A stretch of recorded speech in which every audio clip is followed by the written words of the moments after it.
കർത്താവ് നിങ്ങളോടുകൂടെ അങ്ങേ ആത്മാവോടും കൂടെ. വിശുദ്ധ യോഹന്നാൻ അറിയിച്ച പരിശുദ്ധ സുവിശേഷത്തിൽ നിന്ന്. കർത്താവേ, അങ്ങേക്ക് മഹത്വം. അധ്യായം 20:2 മുതലുള്ള തിരുവചന ഭാഗം. ആഴ്ചയുടെ 1-ാം ദിവസം അതിരാവിലെ മഗ്ദലന മറിയം ഓടി ശിമയോൻ പത്രോസിൻ്റെയും യേശു സ്നേഹിച്ചിരുന്ന മറ്റേ ശിഷ്യൻ്റെയും അടുത്തെത്തി പറഞ്ഞു, കർത്താവിനെ അവർ കല്ലറയിൽ നിന്ന് മാറ്റിയിരിക്കുന്നു. എന്നാൽ അവനെ എവിടെ വെച്ചുവെന്ന് ഞങ്ങൾക്കറിഞ്ഞുകൂടാ. പത്രോസ് ഉടനെ മറ്റേ ശിഷ്യനോടും കൂടെ കല്ലറയുടെ അടുത്തേക്ക് പോയി. അവർ ഇരുവരും ഒരുമിച്ചോടി. എന്നാൽ മറ്റേ ശിഷ്യൻ പത്രോസിനേക്കാൾ കൂടുതൽ വേഗമോടി ആദ്യം കല്ലറയുടെ അടുത്തെത്തി. കുനിഞ്ഞു നോക്കിയപ്പോൾ കച്ച കിടക്കുന്നത് അവൻ കണ്ടു. എങ്കിലും അവനകത്ത് പ്രവേശിച്ചില്ല. അവൻ്റെ പിന്നാലെ വന്ന ശിമയോൻ പത്രോസ് കല്ലറയിൽ പ്രവേശിച്ചു. കച്ച അവിടെ കിടക്കുന്നതും തലയിൽ കെട്ടിയിരുന്ന തൂവാല കച്ചയോടുകൂടെ അല്ലാതെ തനിച്ച് ഒരിടത്ത് ചുരുട്ടി വച്ചിരിക്കുന്നതും അവൻ കണ്ടു. അപ്പോൾ കല്ലറയുടെ സമീപത്ത് ആദ്യമെത്തിയ മറ്റേ ശിഷ്യനും അകത്ത് പ്രവേശിച്ച് കണ്ട് വിശ്വസിച്ചു. കർത്താവിൻ്റെ സുവിശേഷം. ക്രിസ്തുവേ, അങ്ങേക്ക് സ്തുതി.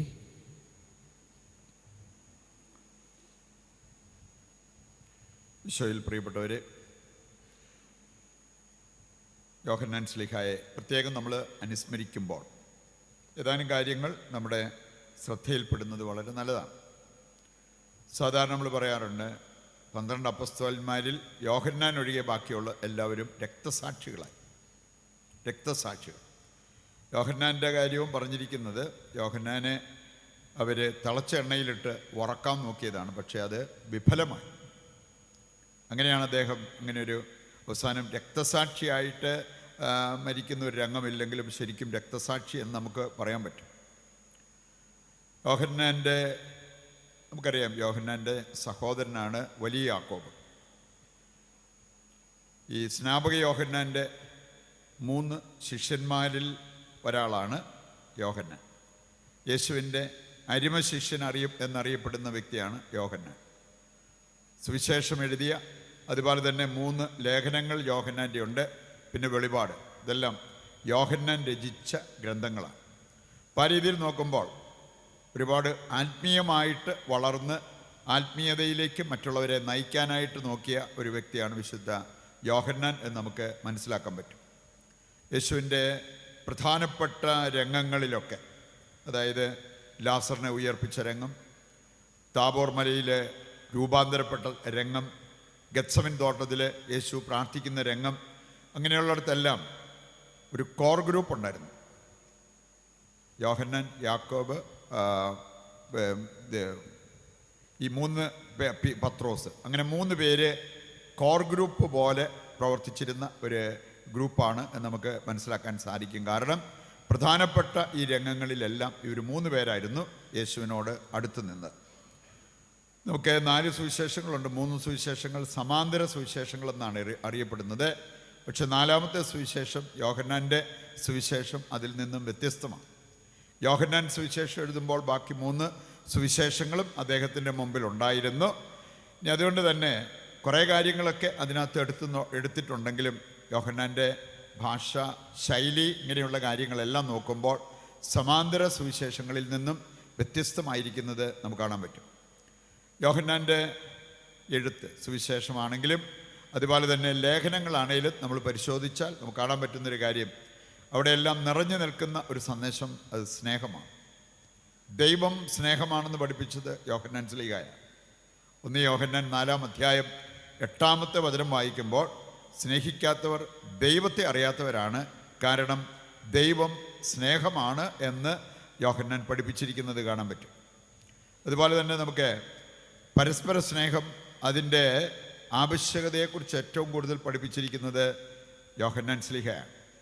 1 യോഹന്നാൻ 3:11 വായിച്ചാലും 1 യോഹന്നാൻ 4:11 വായിച്ചാലും നമുക്ക് കാണാൻ സാധിക്കും, ഈ പരസ്പരം സ്നേഹിക്കണം എന്നുള്ളത് ഒരു ക്രിസ്ത്യാനിക്ക് കൽപ്പന പോലെ ദൈവം നൽകിയിട്ടുള്ള കാര്യമാണ്.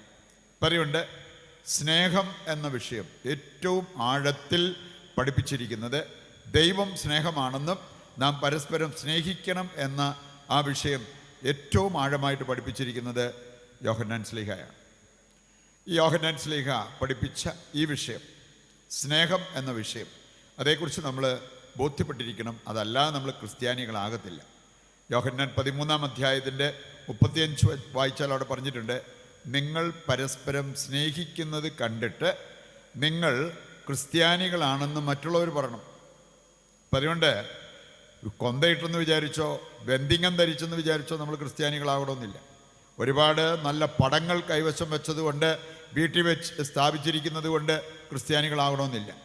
നിങ്ങൾ പരസ്പരം സ്നേഹിക്കുന്നത് കണ്ടിട്ട് മറ്റുള്ളവർ പറയണം നിങ്ങൾ ക്രിസ്ത്യാനികളാണ്. ഇപ്പം അതുകൊണ്ട് ഈ സ്നേഹത്തിൽ വളരുക എന്നതിൻ്റെ പ്രാധാന്യം മനസ്സിലാക്കാനായിട്ട് ഒരുപാട് നമ്മൾ ബുദ്ധിമുട്ടേണ്ടതില്ല.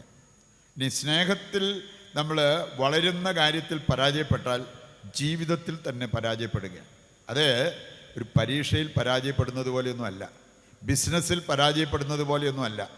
ജീവിതത്തിൽ പരാജയപ്പെടുക എന്ന് പറഞ്ഞാൽ നമുക്കറിയാം അത് ഗൗരവമുള്ള ഒരു കാര്യമാണ്. അപ്പം അതുകൊണ്ട് ഈ ഒരു വിഷയം അത് ആഴമായിട്ട് നമ്മൾ പഠിച്ച് ഹൃദയത്തിൽ ഏറ്റെടുത്ത് അതനുസരിച്ച് ജീവിക്കുവാൻ കടപ്പെട്ടിരിക്കുന്നവരാണ് ദൈവമക്കളായി നമ്മൾ എന്നത് നാം വിസ്മരിക്കരുത്. സ്നേഹത്തിൽ വളർന്നാൽ ഉണ്ടാകാവുന്ന ഗുണങ്ങളെക്കുറിച്ച് ദൈവവചനത്തിലേക്ക് നോക്കിയാൽ ഒരുപാട് കാര്യങ്ങൾ നമുക്ക് മനസ്സിലാക്കാൻ പറ്റും. പത്രോസ് പഠിപ്പിക്കുന്നുണ്ട്, പൗലോസ് പഠിപ്പിക്കുന്നുണ്ട്, യോഹന്നാൻ പഠിപ്പിക്കുന്നുണ്ട്, അതുപോലെ തന്നെ മറ്റ് ശിഷ്യന്മാരും പല വിശുദ്ധരും ഈ സ്നേഹത്തിൽ നമ്മൾ വളരുന്നതിൻ്റെ ആവശ്യത്തെക്കുറിച്ച് പഠിപ്പിക്കുന്നുണ്ട്. 1 പത്രോസ് 4-ാം അധ്യായം എടുത്താൽ 7-8 വചനങ്ങൾ വായിച്ചാൽ അവിടെ പറഞ്ഞിരിക്കുന്നത്, സർവോപരി നിങ്ങൾക്ക് ഗാഢമായ പരസ്പര സ്നേഹമുണ്ടാകട്ടെ. അത് ചെറിയ ഒരു കാര്യമൊന്നുമല്ല, ഗാഢമായ പരസ്പര സ്നേഹം. കാരണം സ്നേഹം നിരവധി പാപങ്ങളെ മറയ്ക്കുന്നു. പൗലോസ്ലീഹ പഠിപ്പിക്കുന്നത് 1 കൊറിന്തോസ് 13-ാം അധ്യായം മാത്രം വായിച്ചാൽ മതി. അത് അവസാനിക്കുന്ന ഇങ്ങനെ പറഞ്ഞാണ്, സ്നേഹമാണ് സർവോത്കൃഷ്ടം. സ്നേഹം സർവോത്കൃഷ്ടം. യോഹന്നാൻ ശ്ലീഹ, നമ്മൾ 1 യോഹന്നാൻ 4-ാം അധ്യായം എടുത്താൽ 16-ാമത്തെ വചനം പറയുന്നത്, സ്നേഹത്തിൽ വസിക്കുന്നവർ ദൈവത്തിൽ വസിക്കുന്നവരാണ്, ദൈവം അവരിലും വസിക്കുന്നു. അതല്ലേ ക്രിസ്തീയ ജീവിതം. ദൈവത്തിൽ വസിക്കുക, ദൈവം നമ്മളിൽ വസിക്കുക, ദൈവത്തിൻ്റെ സ്വന്തമാകുക, യേശുവിനെ സ്വന്തമാക്കി ജീവിക്കുക. അതിനേറ്റവും ആവശ്യമായിട്ടുള്ളൊരു കാര്യം പറഞ്ഞിരിക്കുകയാണ്, സ്നേഹത്തിൽ വസിക്കുന്നവരായിട്ട് നമ്മൾ മാറണം. 1 യോഹന്നാൻ 4-ാം അധ്യായത്തിൻ്റെ 20-ാമത്തെ വചനം കൂടി എടുത്താൽ നമ്മുടെയൊക്കെ ജീവിതമൊന്ന് വിലയിരുത്താൻ നമ്മളെ സഹായിക്കുന്ന കാര്യമാണ്. ഞാൻ ദൈവത്തെ സ്നേഹിക്കുന്നു എന്ന് പറയുകയും സഹോദരനെ ഞാൻ ദ്വേഷിക്കുകയും ചെയ്യുന്നെങ്കിൽ ഞാൻ വ്യാജം പറയുന്നു. ഞാൻ പ്രകാശത്തിലല്ല ജീവിക്കുന്നത്, അന്ധകാരത്തിലാണ് ജീവിക്കുന്നത്. പറയുണ്ട്, ദൈവത്തെ സ്നേഹിക്കുന്നു എന്ന് പറഞ്ഞ് കുറേ പ്രാർത്ഥനകൾ ചൊല്ലി നടന്നാൽ അറിവുണ്ട് ക്രിസ്തീയ ജീവിതമാകില്ല എന്ന് കർത്താവിൻ്റെ വചനം നമ്മളെ പഠിപ്പിക്കുന്നുണ്ട്. സഹോദരങ്ങളെ ദ്വേഷിക്കുന്നവർ, വെറുക്കുന്നവർ, അവർ ഇരുട്ടിൽ വസിക്കുന്നവരാണ്, അവർ കൊലപാതകയാണെന്ന് പോലും യോഹന്നാൻ ശ്ലീഹ 1 യോഹന്നാൻ 3:15 വായിച്ചു കഴിഞ്ഞാൽ നമുക്ക് കാണാൻ സാധിക്കും. പറയുണ്ട്, ഈ വിഷയം ഗൗരവമുള്ള വിഷയമാണ്. ഇനി ഇത് ഗൗരവപൂർവ്വം എടുത്ത് നമ്മൾ ജീവിക്കാൻ തുടങ്ങുമ്പോൾ നമ്മുടെ ജീവിതത്തിലുണ്ടാകുന്ന നേട്ടം വളരെ വലുതാണ്. 1 കൊറിന്തോസ് 13-4 വായിച്ചാൽ അവിടെ പറഞ്ഞിട്ടുണ്ട്, സഹനം എളുപ്പമാകുന്നത് സ്നേഹം വളരുമ്പോഴാണ്. സ്നേഹം സകലതും സഹിക്കുന്നു.